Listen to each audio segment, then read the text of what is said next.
ressources comme l'or, les points de pouvoir, les blinks ou encore les tanks convoités gemmes. Et si je vous disais qu'en réalité il existait bien plus de ressources que ça, aujourd'hui on va voir les 10 ressources retirées sur Brawl Stars, quelle était leur utilité, pourquoi elles ont été supprimées et potentiellement par quoi elles ont été remplacées. Une ressource peu connue d'entre vous car elle date de la bêta du jeu. Je sais pas si vous saviez, mais durant cette époque-là, lorsqu'on ouvrait un coffre, il était possible de débloquer 2 fois le même brawler. Oui, c'était bien possible de débloquer 6 fois un Mortis. Lorsque ça arrivait, eh bien on avait des doublons. Compensation Brawl Stars nous donnait des chips. On pouvait échanger contre un brawler qu'on ne possédait pas. C'était un peu l'équivalent des crédits à l'époque. Cependant, Brawl Stars ont décidé à la sortie mondiale du jeu de retirer le fait de débloquer plusieurs fois un même brawler sur un même compte. Et sans cela, les chips ont été retirés car ils étaient complètement inutiles. L'élixir, une ressource très bien connue dans d'autres jeux de Supercell comme Clash Royale et Clash of Clans, et il existait aussi sur Brawl Stars à la bêta du jeu. Là encore une fois, l'élixir permettait d'améliorer individuellement les PV, les dégâts ou encore la portée de certains brawlers. Le problème avec ce système, c'est que ça déséquilibrait complètement le jeu car les joueurs pouvaient booster certaines capacités en priorité, ce qui pouvait rendre certains brawlers beaucoup trop forts. Par la suite, ce système a été remplacé par le système qu'on connaît tous, les points de pouvoir beaucoup plus équilibrés.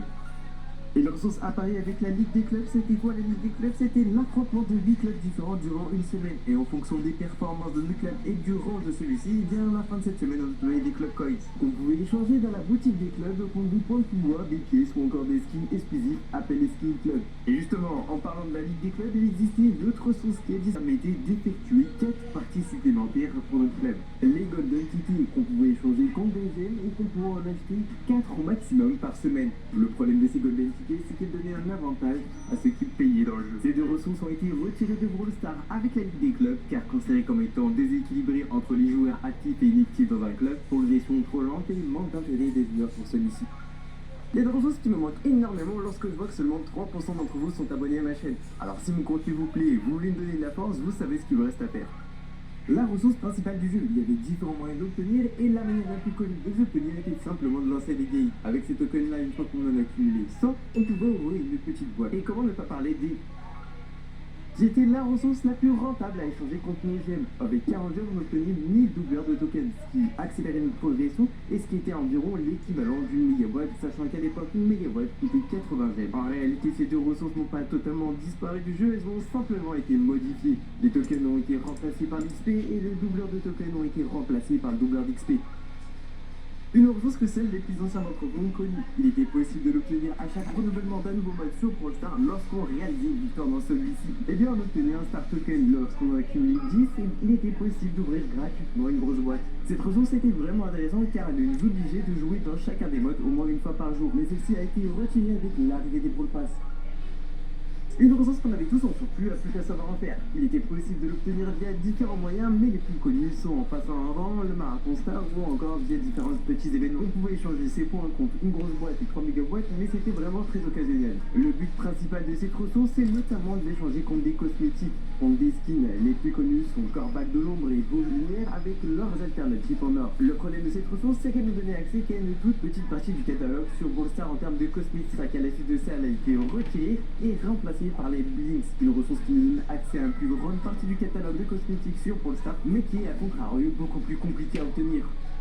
Une ressource qui a marqué tous les anciens joueurs, les tickets. On pouvait les obtenir via différents moyens, en cliquant littéralement sur les événements du week-end, en les achetant contre des gemmes ou encore en les obtenant gratuitement dans des boîtes. Ces tickets nous permettaient de lancer des games dans les événements spéciaux du week-end, robot à gogo, combat de boss et bien d'autres. En fonction du nombre de tickets qu'on misait, la récompense était multipliée par celui-ci. Les tickets ont été retirés car Brawl Stars considérait qu'il y avait un déséquilibre entre les joueurs. Certains joueurs gardaient des centaines de tickets pour l'utiliser d'un coup et gagner un maximum de récompenses, tandis que d'autres les jouaient progressivement. Un autre problème, l'automatisation avec des bots. Certains joueurs utilisaient des bots pour farm en rombo à gogo en AFK, ce qui faussait grandement le jeu de ces personnes-là. Mais par contre, est-il remplacé? Et bien maintenant, les événements spéciaux du week-end sont totalement gratuits. On peut lancer autant de games qu'on veut. Le problème, c'est qu'on est limité en termes de récompenses. On peut gagner seulement par week-end sans son point d'XP.